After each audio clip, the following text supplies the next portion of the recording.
Hey foster friends, this is Jill with the Foster Life, and I want to chat with you a little bit today to share a little bit of encouragement and want to talk to you. I had a conversation today with someone and it kind of brought up some old feelings from the last few months that I've kind of tried to tuck away a little bit, but I want to share this with you because I think that maybe some of you need to hear this today. I want to talk today to the families who have had teenagers who have either aged out of foster care or chose to leave your home when they were old enough to do that, and where you invested everything, when you gave them everything, every opportunity, you invested so much in them, you gave them as much as you possibly could, knowing that you were parenting a child, and you're not the one that put the hurts in place. You're not the one that caused the trauma, but you were the one that was trying to pick up the pieces of the trauma and to try to help this child have a fair shot. And then they turn adult age and they cut you off. I've been there, and it's very, very difficult. And so I want to share just a little message for those families about what do you do when you know you've given it your all and your kid cuts you out. Or they go through a pattern of cutting you out and then coming back and then cutting you off and then come back and cutting you off again and coming back. And it's a yo-yo and it's hurtful, and you just want to shake them and say, but if you knew how much I loved you, you would stop this.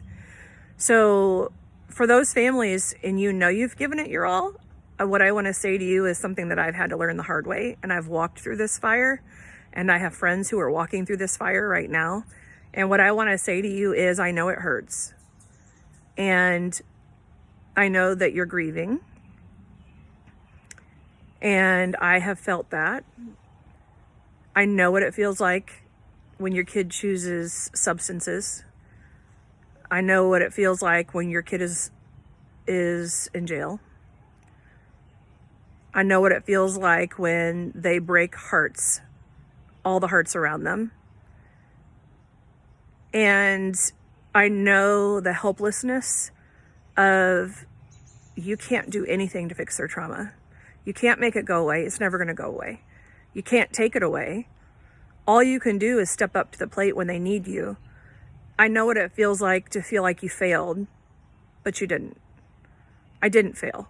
And I want you to hear that. I didn't fail just because free will kicked in when kids became adults and left my home. It does not mean I failed. And for those of you who are going through the fire, you have not failed, and the story is not over.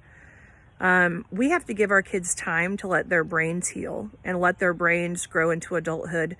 And when they leave you, you cannot control them, and you cannot control their choices.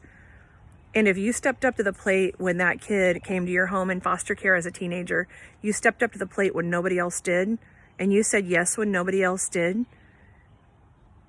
and then they grew up and free will kicked in and they made bad choices, that's not on you. Hear me when I tell you that. That's not on you. Don't you receive an ounce of that. You are not to blame for why they made bad choices. If you gave them everything, and if you gave them hope, and if you gave them faith, and you gave them love, and you showed them what good parenting looks like, and you showed them what unconditional love looks like, and you did all the things you were supposed to do, and their free will caused them to make poor decisions, and maybe to say horrible things to you, and maybe to treat you in a way that is not fair and is definitely not.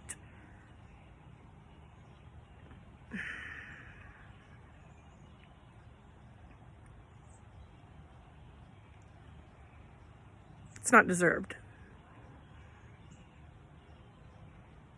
And I want you to hear that. You stepped up. It's not deserved.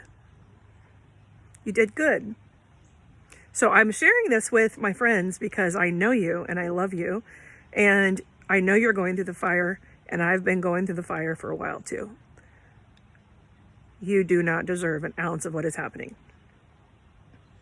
So you did good, and you did a good job. And we are going to hope that brains grow up, and we are going to hope that they take the resources we hand them and they are going to follow through on them and they are going to be successful and have good lives, and that they are going to take everything you tried to give them, and we're going to hope that they do better. Parents of foster teenagers, I would love to tell you that right now is the hardest it ever gets. It's not true. The hardest is when they leave and you have no control, and the sleepless nights and the worry. Now, let me tell you this. I wouldn't change a thing.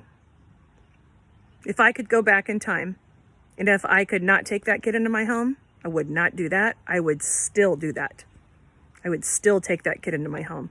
I would still love that kid, and I would implant everything into that kid that I could in the very short amount of time that I had them. And I learned a lot through the experience. There is grief and there is hurt, but the learning that has taken place has been enormous. And if you can continue to look at this journey through the lens of what is this teaching me? What do I have to learn from this? You'll be all right, and you'll be better because of it. You are loved. I am saying prayers for those of you who are going through the fire right now. And I know that most of you would say, if I could go back, I wouldn't change a thing. Carry on.